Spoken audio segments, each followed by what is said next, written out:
Chapter 1. A Lonely Harvest. The autumn sun had sunk low in the sky, casting long shadows across the red bean fields as Zia made her way home. Her small feet ached from hours of crouching to pick the delicate pods from their vines. Though tired, she was satisfied with the weight of her harvest gathered into burlap sacks slung over her shoulders. As the only child of struggling farmers, much depended on Zia's diligent work. Each bean she delivered to the bakery meant coin for their tight winter provisions. With her father's bad leg keeping him from the fields, the responsibility fell to her young shoulders. She did not mind the labor if it helped her family endure. The forest path to the village grew dark under the dense trees as twilight deepened. Zia hastened her step, wary of ghosts said to haunt the shadowy woods after nightfall. Nonsense, her father always said, but she knew darker tales were whispered among locals of spirits lost in the gloom. An owl's mournful hoot sent a shiver down her spine. Just as the moon rose silver above the tree line, the glow of lamplight appeared ahead where the forest opened onto sloping rice paddies. Zia exhaled in relief at the sight of warm lights spilling from windows of the village below. She picked up her pace, eager now for the comfort of delivery and reward. As she neared the quaint cluster of thatch-roofed homes, voices on the wind carried notes of laughter and song drifting from an early festival. The sweet scent of simmering stews and grilling meat made her stomach growl. But first, business at the bakery.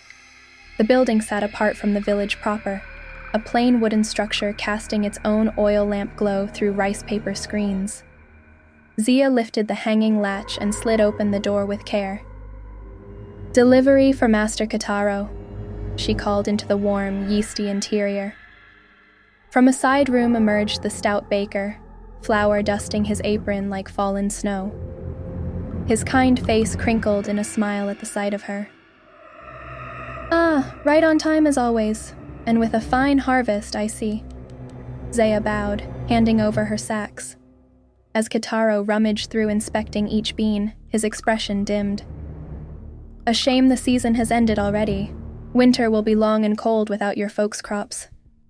Unease fluttered in Zia's stomach at the thought. She watched anxiously as Kitaro produced a coin pouch and counted out payment. His eyes lifted, seeing her worry. "Have no fear, child. You've earned a bonus for your diligence." He pressed an extra coin into her palm, along with a small parcel wrapped in leaf. "And a gift of sweets for the road. Stay safe in the dark wood now." Relieved, yet oddly unsettled by his kindness, Zia bid hasty farewell. She hastened back up the creaking bakery steps into the cool night air. A lone cricket chirped in scrub grass as she turned toward the forest trail.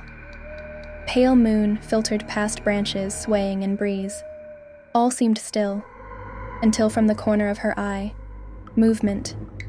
In shadow under eaves peered a pale orb, wan face of a boy no older than herself. Zia stumbled back with a gasp, but the specter only smiled in welcome, lifting a hand in faint wave before vanishing back into the dark. Heart thundering, Zia gathered her wits and fled into the woods, the strange encounter chasing her all the way home under the watching moon.